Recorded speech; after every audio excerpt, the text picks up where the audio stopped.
ضربة مرتدة هذا باريسكي وعلي يا علي يا علي يا علي يا علي يا علي يا علي يا علي.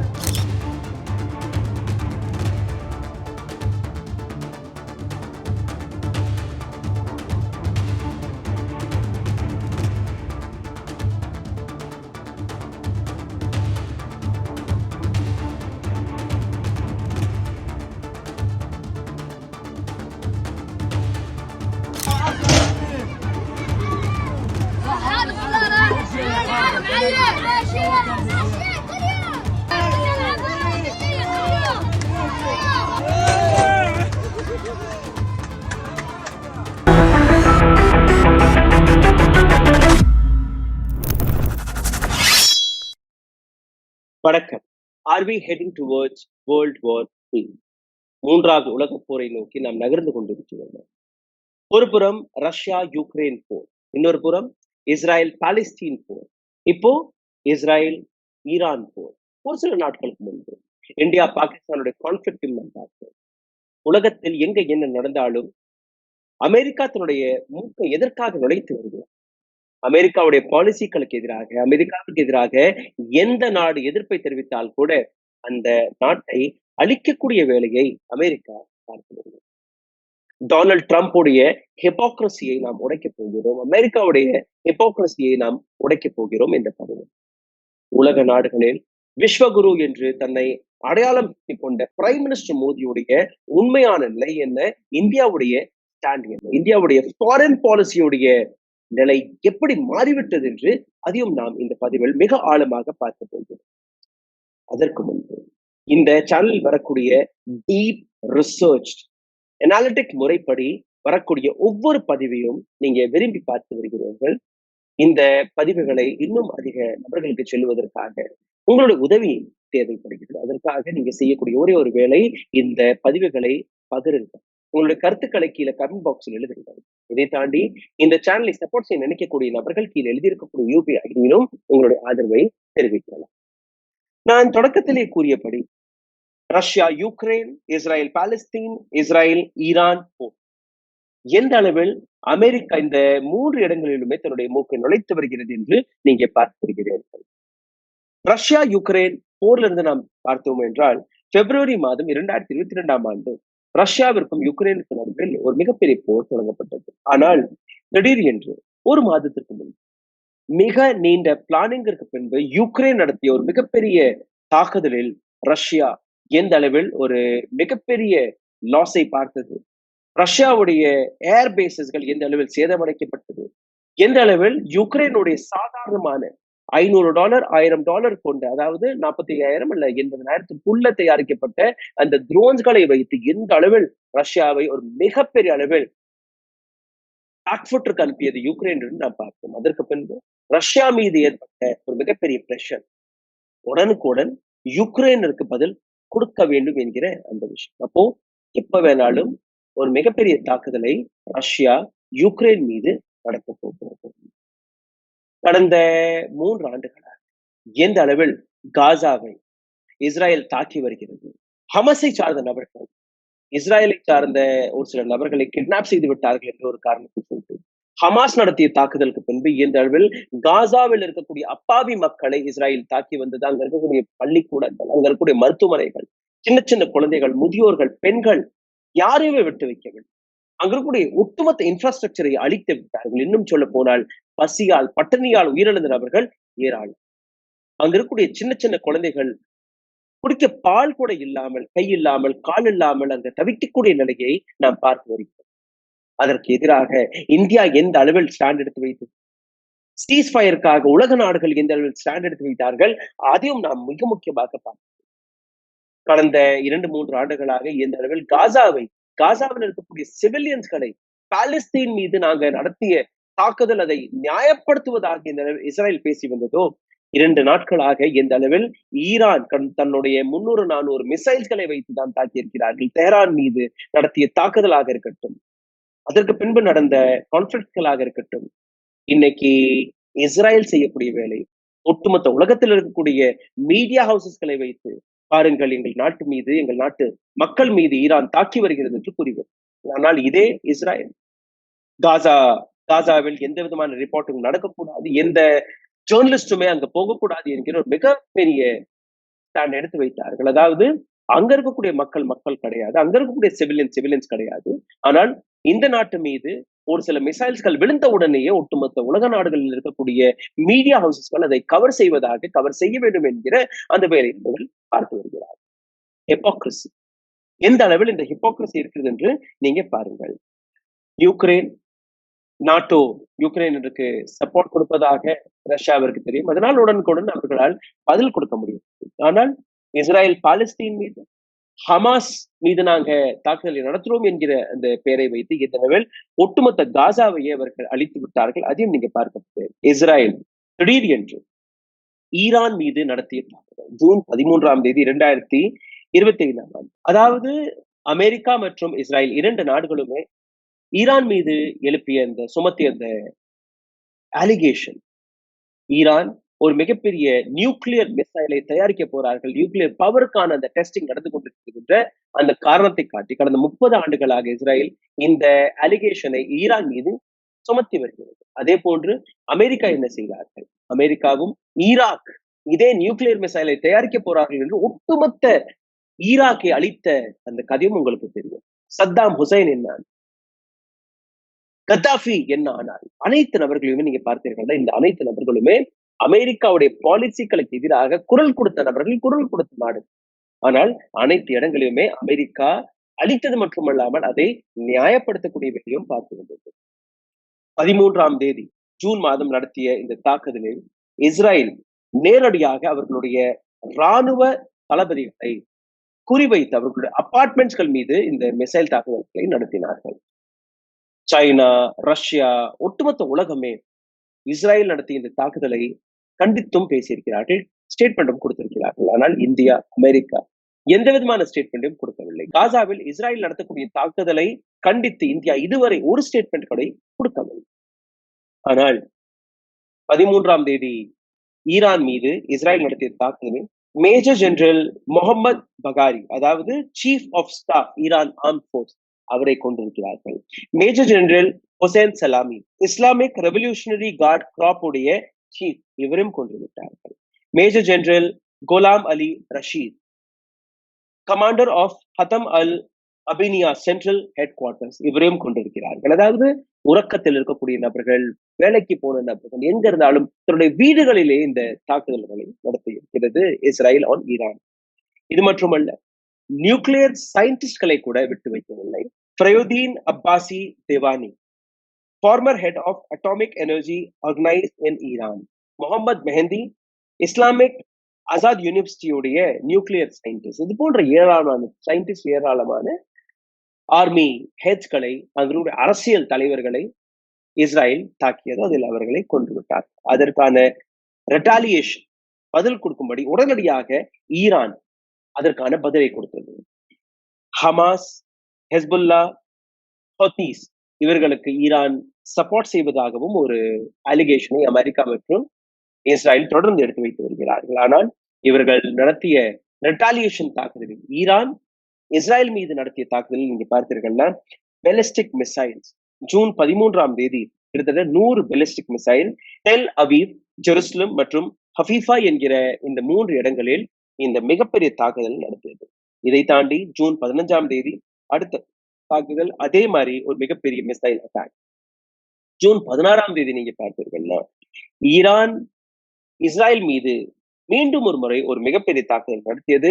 June 17ஆம் தேதியும் அதே போன்று நடந்தது. ட்ரோன் அட்டாக்ஸ் இதில் நடந்தது, ப்ராக்சி இன்வால்வ்மெண்ட் இதுல இருந்தது, த்ரெட் ஆஃப் ஸ்ட்ராட்டஜிக் பொசிஷனிங் இந்த இடத்தில் நடந்தது. அதாவது இந்த தாக்குதலுக்கான பெயர் ஆபரேஷன் ட்ரூ ப்ராமிஸ் 3 என்று கூறியிருக்கிறது. இந்த ஒட்டுமொத்த தாக்குதலில் நீங்க பார்த்தீங்கன்னா, international atomic energy agency AIEA கொடுத்த ஒரு ரிப்போர்ட் காரணமாக இருக்கிறது. அதாவது இவர்கள் கொடுத்த ரிப்போர்ட் படி ஈரான் ஒரு நியூக்ளியர் பவர் அந்த புரோகிராமை மிக ஆழமாக ரிசர்ச் செய்து வருகிறது, நடத்தி வருகிறது என்ற அந்த காரணத்தை காட்டி அவர்களுக்கு இந்த சர்டிபிகேட்டை கொடுக்கக்கூடாது, இந்த அனுமதியை கொடுக்கக்கூடாது, உலக நாடுகளுக்கு ஒரு மிகப்பெரிய அச்சத்தை இவர்கள் உருவாக்கி விடுவார்கள் என்று கூறியிருந்தார்கள். இதை காரணம் காட்டி இஸ்ரேல் ஈரான் மீது இந்த தாக்குதலை நடத்தி, இஸ்ரேல் மற்றும் அமெரிக்கா இரண்டு நாடுகளும் எடுத்து வைக்கக்கூடிய அலிகேஷன் ஈரான் எந்த விதமான நியூக்ளியர் பவரையும் கண்டுபிடிக்க கூடாது என்கிற அந்த காரணம். இந்த ஒட்டுமொத்த விஷயத்தை நீங்க பார்த்தீர்கள்னா யுஎஸ் உடைய ஃபாரின் பாலிசி, ட்ரம்ப் அட்மினிஸ்ட்ரேஷனுடைய ஃபாரின் பாலிசியும் நாம் இந்த இடத்தில் பார்க்க வேண்டும். யுஎஸ் உடைய இன்ட்ரெஸ்ட் எந்த நாடில் இருக்கிறதோ அந்த நாட்டிற்கு ஆதரவாக அவர்கள் பேசுகிறார்கள். எந்த நாடு அவர்களை எதிர்க்கிறதோ, உதாரணத்திற்கு லீபியா, கத்தாஃபியோடைய நிலை என்னானது, சீரியாவுடைய நிலை என்னானது, ஈராக் சத்தாம் ஹுசேன் உங்களுக்கு ஞாபகத்தில் இருக்கும், அவருடைய நிலை என்னானது, ஆப்கானிஸ்தானுடைய நிலை என்னானது. இப்போ சமீபத்தில் நீங்க பார்த்தீர்கள்னா பங்களாதேஷ் ஷேக் ஹசீனா ஒவ்வொரு முறையும் அதை தான் எடுத்து காட்டுகிறார். பங்களாதேஷில் ஏற்படக்கூடிய அனைத்து பிரச்சனைக்கான காரணம் அமெரிக்கா தான் என்று கூறி வருது. இந்தியாவுடைய நிலை என்ன? இந்தியா பாகிஸ்தானுக்கு நடுவில் நடந்த அந்த கான்ஃபிளிக்ட் திடீர் என்று அமெரிக்கா புகழ்ந்து தன்னுடைய மூக்கை நுழைத்து சீஸ் ஃபயரை நாங்கள் அறிவித்து விட்டோம். பாகிஸ்தான் இந்தியாவிற்கு நாங்கள் ஒரு லாலிபாப்பை கொடுத்தோம், ட்ரேடுக்கான அந்த லாலிபாப்பை கொடுத்தோம். இரண்டு நாடுகளுமே பிசினஸ் செய்யுங்கள், போரெல்லாம் செய்ய வேண்டாம் என்று நாம் கூறினோம். அதாவது பாகிஸ்தான் இந்தியாவை ஒரே பிளாட்ஃபார்மில் டொனால்ட் ட்ரம்ப் வைத்து பார்க்க கூட இந்தியாவுடைய ஃபாரின் அஃபேர் மினிஸ்டர், இந்தியாவுடைய பிரைம் மினிஸ்டர் அல்ல இந்தியாவுடைய எந்த அமைச்சருமே இதை எதிர்த்து எந்த விதமான குரலையும் கொடுக்கவில்லை. அமெரிக்காவிற்கும் இதற்கும் எந்த விதமான சம்மதமும் கிடையாது, எங்களுடைய பிரச்சனை பாகிஸ்தானுடன் நாங்கள் பார்த்துக் கொள்கிறோம் என்று எந்த விதமான ஸ்டேட்மெண்ட்டையும் கொடுக்காததற்கான காரணம் என்னப்போ விஸ்வகுரு மோடிக்கான அந்த அடையாளம் இந்த இடத்தில் சரிந்து கொண்டிருக்கிறது என்று நீங்க பார்க்க முடிகிறது. இந்த இடத்தில் அமெரிக்காவுடைய ஹிப்போக்ரஸியை நீங்க பார்த்தீர்கள். Russia Ukraine, Israel Palestine, Israel Iran, Pakistan India, அனைத்து இடத்திலுமே பீஸ் மேக்கர் என்கிற ஒரு பெயரை சுட்டிக்கொண்டு அனைத்து இடங்களிலுமே பிரச்சனைகளை மேலும் மேலும் உருவாக்கக்கூடிய வேலையை அமெரிக்கா தான் பார்க்கிறது. அமெரிக்காவுடைய இன்ட்ரெஸ்ட் நீங்க பார்த்தீர்கள்னா ஈரான் அமெரிக்காவுடன் ஒரு ட்ரீட்டியை சைன் செய்ய வேண்டும். அதாவது நியூக்ளியர் பவருக்கான அந்த ட்ரீட்டி ஈரான் அமெரிக்காவுடன் சைன் செய்தால் உங்களின் மீது எந்த விதமான தாக்குதலையும் நாங்கள் நடத்த மாட்டோம். ஆனால் தப்பித்தவறி நீங்க இந்த ட்ரீட்டி, இந்த ஒப்பந்தத்தை அமெரிக்காவுடன் நீங்க போடவில்லை என்றால் இஸ்ரேலுடன் சேர்ந்து ஈரான் மீது நாங்கள் தாக்குதலை நடத்த போகிறோம் என்கிற ஒரு த்ரெட்டையும் டொனால்ட் ட்ரம்ப் நேற்று கொடுத்து விட்டார். அதையும் நீங்க பாருங்கள். அமெரிக்காவுடைய இந்த இன்வால்வ்மெண்ட்டுக்கு பின்பு ஒரு மிகப்பெரிய அச்சம் மூன்றாவது போருக்கு வந்துவிட்டது. இதில் மிடில் ஈஸ்ட், ஏசியாவுடைய பல நாடுகள், யூரோப்பியன் கண்ட்ரீஸ் அனைத்துமே இதில் இன்வால்வ் ஆக போகிறது. அதாவது யுக்ரைனிற்கு சாதகமாக நாட்டோ சப்போர்ட் இருக்கிறதா, இந்தியாவுடன் ரஷ்யா நிக்குமா நிக்காதா என்கிற விஷயம், சமீபத்தில் பாகிஸ்தான் சைனாவுடைய அந்த க்ளோஸ் பல ப்ராமிசஸ்கள், பல மெஷர்ஸ்கள், அது எந்த அளவில் இந்தியாவிற்கு எதிராக நடக்கப் போகிறது அதையும் நீங்க பார்க்க வேண்டும். இந்தியாவிற்கு எதிராக சைனா எந்த அளவில் வலைவீசி வந்தது. ஒரு பக்கம் நேபாள், இன்னொரு பக்கம் பாகிஸ்தான், இன்னொரு பக்கம் ஸ்ரீலங்கா. அதாவது இந்தியாவை சுற்றி இருக்கக்கூடிய அனைத்து நாடுகளுக்கும் இன்க்ளூடிங் பங்களாதேஷ், சைனா தன்னுடைய இன்ஃப்ளூயன்ஸை பயன்படுத்தி, பணத்தை பயன்படுத்தி இந்தியாவுக்கு எதிராக ஒரு மிகப்பெரிய வலையை ஏற்கனவே தயாரித்திருக்கிறார்கள். இந்த மேப்பை பாருங்கள், உலக மேப். இதில் எந்த விஷயம் நடந்தால் கூட நீங்க பார்த்தீர்கள்னா அமெரிக்காவுடைய இன்வால்வ்மெண்ட் ஒவ்வொரு இடத்திலுமே இருக்கிறது. ஒவ்வொரு இடத்திலுமே பீஸ் மேக்கர் என்கிற பெயரில் அமெரிக்கா தன்னுடைய லாபத்திற்கான வேலை மட்டும்தான் பார்த்து வருகிறது. இந்த இடத்துல நீங்க பார்த்தீர்கள்னா G7 சென்ற பல நாடுகளுடைய prime minister, French president Emmanuel Macron ஒரு ஸ்டேட்மெண்ட்டை கொடுத்திருந்தார். அமெரிக்கன் பிரசிடென்ட்டுக்கு எதிராக ஒரு சர்காசம் வழியாக இந்த மெசேஜ் கொடுக்கப்பட்டது. There is indeed an offer to meet and exchange. An offer was made especially to get ceasefire and to then kickstart border discussion.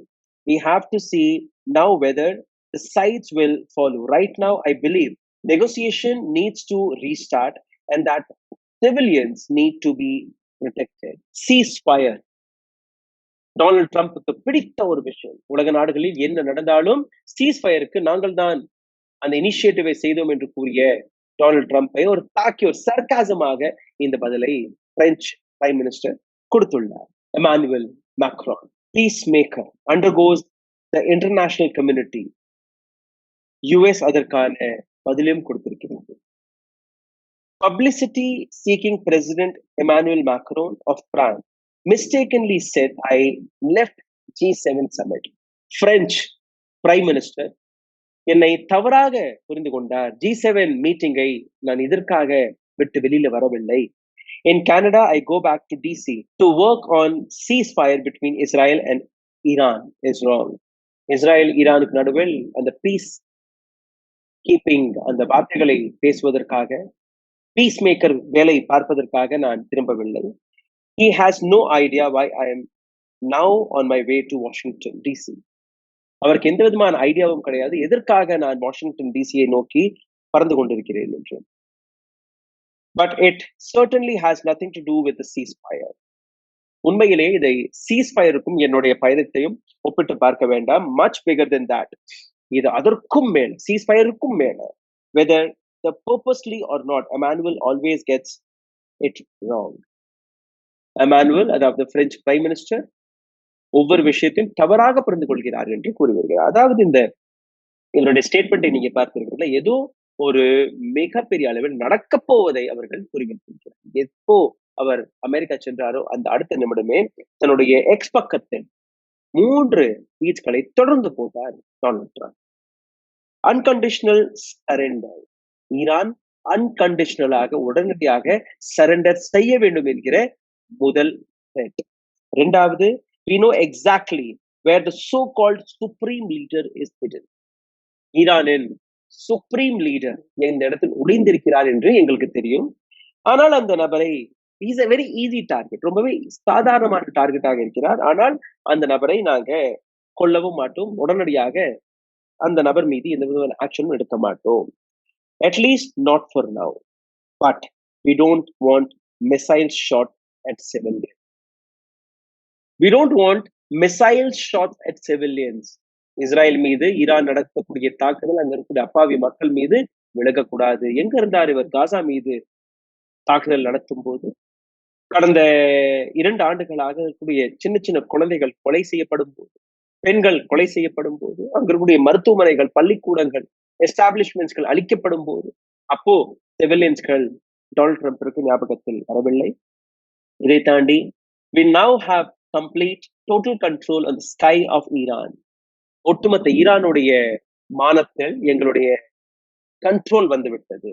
Iran had good sky tracker other than defense equipment and plenty of it, but it doesn't compare to American made. ஈரானிடம் ஏற்கனவே பல ஆயுதங்கள், தன்னுடைய வானத்தை protect செய்வதற்கான பல விமானங்கள் இருக்கிறது. ஆனால் அமெரிக்காவுடைய டெக்னாலஜிக்கு முன்பு அவர்கள் வீணா போன பொருட்கள் மட்டும்தான். Stuff, nobody does it better than the good as USA. அமெரிக்காவை தாண்டி வேற யாருமே டெக்னாலஜியில் சாதிக்க முடியாது என்கிற ஒரு ஆணவத்தில் அவர் பேசியுள்ளார்.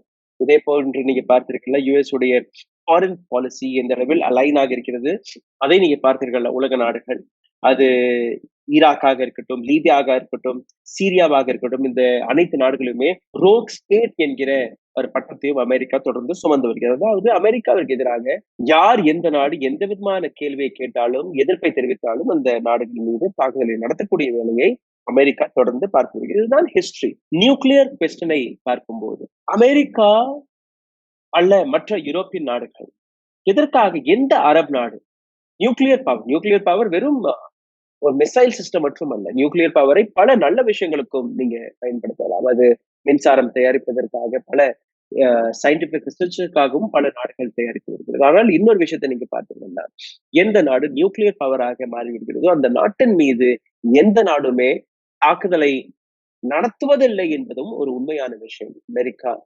பாகிஸ்தான், இந்தியா, ரஷ்யா, இது போன்ற பல நாடுகள் நியூக்ளியர் பவர்ட் நாடுகள். இந்த நாடுகள் மீது சாதாரணமாக யாருமே கை வைக்க மாட்டார்கள். இது போன்ற தன்னுடைய பாதுகாப்பிற்கும் ஒவ்வொரு நாடும் நியூக்ளியர் ப்ராஜெக்ட்ஸ்களை நடத்தி வருவது அது உண்மையான ஒரு விஷயம்தான். ஆனால் இந்த இடத்துல நீங்க பார்த்தீர்கள்னா, எங்கேயுமே அமெரிக்கா வேற எந்த நாட்டின் கையிலும் இந்த நியூக்ளியர் பவர் போகக்கூடாது என்கிற ஒரு ஹிப்போக்ரசியான அந்த வேலையை இவர்கள் பார்த்து வருகிறார்கள். குளோபல் ஆர்டர், வேர்ல்ட் வார் 3 வர இருக்கிறதா என்கிற அந்த கேள்வியும் நாம் பார்க்க வேண்டும். மிடில் ஈஸ்ட், அதுல இருக்கக்கூடிய பல நாடுகள் இதில் இன்வால்வ் ஆகும். யூரோப்பியன் நாடுகள் நிச்சயமாக இதில் இன்வால்வ் ஆவார்கள். அதாவது நாட்டோ பவரில் இருக்கக்கூடிய அனைத்து நாடுகளும் இதில் இன்வால்வ் ஆவார்கள். ஏசியாவை சார்ந்த பல நாடுகள் இதில் இன்வால்வ் ஆவார்கள். அது சைனா, இந்த புறம் சைனாவை நீங்க பார்த்தீர்கள்னா பாகிஸ்தான், ஆப்கானிஸ்தான், பங்களாதேஷ், ஸ்ரீலங்கா இது போன்ற பல்வேறு நாடுகளுக்கு உதவியை கொடுத்து இந்தியாவிற்கு எதிராக அவர்கள் எடுத்து வைத்த அந்த ஸ்ட்ராட்டஜி நீங்க பார்த்தீர்கள் இந்தியாவை கார்னர் செய்வதற்காக. அதாவது இந்தியாவை எதிர்த்து பாகிஸ்தானுக்கு உதவியும் போது சைனா பாகிஸ்தானுடைய எக்கனாமிக் காரிடார், இன்னொரு புறம் ஸ்ரீலங்காவுடைய அந்த போர்ட், பங்களாதேஷுடைய இந்தியா பாகிஸ்தானுக்கு இடையே இருக்கக்கூடிய ஒரு மிக நெருக்கமாக இருக்கக்கூடிய ஒரு இடத்தில் அவர்களுடைய ஏர்போர்ட்டை ரீடெவலப் செய்வது அனைத்துமே நீங்க பார்த்தீங்கன்னா இந்தியாவிற்கு எதிராக இருக்கக்கூடிய ஒரு மிக ஸ்ட்ராங்கான கால் ஆகிருக்கிறது சைனா சார்பாக. ஆனால் இந்த எந்த விஷயத்தையுமே இந்தியா எதிர்க்கவில்லை. இந்தியாவுடைய ஃபாரின் பாலிசி ஃபெயில் ஆகிவிட்டது. அதை நீங்க பார்க்க முடியார்கள். Indian standard helplessly bleeding for help from the government. ஈரான்லயும் இஸ்ராயலையும் நீங்க பார்த்தீங்கன்னா இந்திய மாணவர்கள், முக்கியமாக இஸ்ராயல்ல இந்திய மாணவர்கள் கிட்டத்தட்ட 10,000க்கும் மேற்பட்ட மாணவர்கள், அங்க கூடிய இந்தியர்கள் இந்தியன் கவர்மெண்ட் வழியாக எங்களுக்கு உதவி வேணும், எங்களை இங்கிருந்து எடுத்துச் செல்லுங்கள் என்கிற அந்த கோரிக்கை எடுத்து வைத்துக் கொண்டு கூட இந்தியா வெறும் ஒரு அட்வைசரியை மட்டும்தான் கொடுத்தது. எங்கெல்லாம் நீங்க இருக்கிறீர்களோ அந்த இடத்தில் பாதுகாப்பாக இருங்கள், அவர்களை திரும்பி கொண்டு வருவதற்காக எந்த விதமான வேலையும் இந்தியா பார்க்கவில்லை. 2 நாடுகளுக்கு நடுவே இந்த டென்ஷன் ரெடியூஸ் ஆக வேண்டும், இந்த விஷயத்தை பற்றியும் இந்தியா எந்த விதமான ஸ்டேட்மெண்ட்டையும் கொடுக்கவில்லை. ஜூன் 12ஆம் தேதி யுனைடெட் நேஷனில் காசாவில் சீஸ் ஃபயர் நடப்பதற்காக அந்த ரெசல்யூஷனுக்காக ஒரு voting நடந்தது. இந்த votingல் 180 நாடுகள் கலந்து கொண்டார்கள். அதில் 149 நாடுகள் காசாவில் அமைதி திரும்ப வேண்டும், அங்க சீஸ் ஃபயர் உடனடியாக கொண்டு வர வேண்டும் என்கிற அந்த விஷயத்திற்காக ஓட்டு போட்டார்கள். 12 நாடுகள் அதற்கு எதிராக இல்ல, இங்க சீஸ் ஃபயர் நடத்த வேண்டாம், காசாவை அழிய வேண்டும் என்று கூறினார். 19 நாடுகள் டிசைடட் நாட் டு vote. நாங்க எந்த பக்கத்திலும் நாங்க நிக்க மாட்டோம், நாங்க ஓட்டை போட மாட்டோம் என்று கூறிய அந்த நாடுகளில் இந்தியாவும் ஒரு நாடு. அந்த நாடுகள் என்னென்ன நாடுகள்? அல்பானியா, எக்வடார், மால்வி, டொமினிகா, கெரிபட்டி, இது போன்ற சின்ன சின்ன நாடுகள். அந்த நாடுகள் பட்டியலில் இந்தியாவும் தன்னை அமைத்துள்ளது. அதாவது நாங்க ஓட்டு போட மாட்டோம். அதாவது சின்ன சின்ன குழந்தைகளுடைய கொலையை கூட தட்டி கேட்க முடியாத ஒரு கோழை பிரைம் மினிஸ்டரை தான் நாம் இந்தியாவுடைய பிரைம் மினிஸ்டராக பார்க்கணும். இந்தியாவுடைய பங்களிப்பு எவ்வளவு முக்கியமானது என்று நீங்க பாருங்கள். South Asia BRIC and CSO உடைய மிக முக்கியமான மெம்பர் இந்தியா. இந்தியா இந்த votingல இருந்து வெளிவந்தது ஒரு மிகப்பெரிய கோழைத்தனமான செயலாக நான் பார்க்கிறேன். இதை தாண்டி நீங்க பார்த்தீர்கள்னா ஈரான் நடத்தக்கூடிய தாக்குதலாக இருக்கட்டும், ரஷ்யா யுக்ரைன் மீது நடக்கக்கூடிய தாக்குதலாக இருக்கட்டும், இஸ்ராயல் பாலஸ்தீன் மீது நடத்தக்கூடிய தாக்குதலாக இருக்கட்டும், இந்த அனைத்துமே ஹியூமானிட்டிக்கு எதிரான. அமெரிக்கா தன்னுடைய லாபத்திற்காக இது போன்ற போர்களை தூண்டிவிட்டு தன்னுடைய லாபத்தை மட்டும் தான் மையப்படுத்தி வேலையை பார்க்கிறது. இந்தியா பாகிஸ்தானுடைய போர்ல நீங்க பார்த்தது இந்தியாவையும் பாகிஸ்தானையும் ஒரே பிளேட்ல வைத்து சமமாக எடுத்து வைத்து பாகிஸ்தான்ல இருந்தால் தீவிரவாதம் இந்தியாவிற்கு எதிராக வருகிறது என்ற அந்த விஷயத்தை புரிந்து கொண்ட பின்பு கூட America, Russia, Asian bank, China அனைத்து நபர்களுமே இன்னைக்கு பாகிஸ்தானுக்கு உதவுவதற்காக முன் வந்திருக்கிறார்கள்.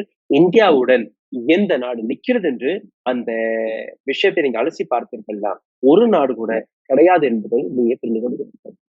இந்தியன் டாக்ஸ் பேயர்ஸ்களுடைய பணத்தை கொடுத்து பிரைம் மினிஸ்டர் மோடி 89 நாடுகளுக்கான பயணத்தை நடத்தினார். அமெரிக்காவிற்கு மட்டுமே எத்தனையோ முறை சென்றோம், ஆனால் அக்கௌண்டபிலிட்டி இல்லை. இத்தனை நாடுகளுக்கு நீங்க சென்று வந்தீரு, அங்க சென்று எந்த ஸ்ட்ரீட்டை நீங்க சைன் செய்தீர்கள், எந்த பாலிசி நீங்க கொண்டு வந்தீர்கள், இந்தியாவிற்கு அதற்கான லாபம் என்ன சேர்ந்தது என்ற எந்த விதமான கேள்விக்கான விடயத்தையும் இதுவரை கொடுக்கவில்லை. 11 ஆண்டுகள் நடந்த பின்பு கூட ஒரு முறை கூட பிரைம் மினிஸ்டர் மோடி பிரஸை சந்திக்கவில்லை. அல்ல மக்கள் கேட்கக்கூடிய கேள்விக்கான பதிலை கூட அவர் கொடுக்க மறுத்து வருது. இதுதான் இந்தியாவுடைய பிரைம் மினிஸ்டரின் ஹிப்போக்ரசி. இன்னொரு புறம் அமெரிக்காவின் பிரைம் மினிஸ்டர் டொனால்ட் ட்ரம்போடைய ஹிப்போக்ரசி.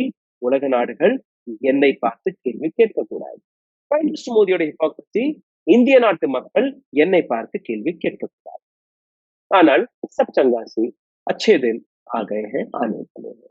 இது போன்ற லாலிபாப்ஸ்களை மட்டும்தான் உங்களுக்கு கொடுத்து வருகிறார். சிந்தித்து பாருங்கள். நன்றி, வணக்கம். ஊடகம் கார்ப்பரேட் அரசியல்வாதிகளின் கைப்பாவையாக அடிமைகளாக இருந்தது போதும். இனி சாட்டை எடுத்து சுழற்றும் நேரம் வந்துவிட்டது. ஊடகம் பொதுமக்களாகிய உங்களுக்காக, உங்களாலேயே இயக்கப்பட வேண்டும். ஊடக சுதந்திரத்திற்காக உங்களின் பங்களிப்பை இன்றே அளித்திடுங்கள்.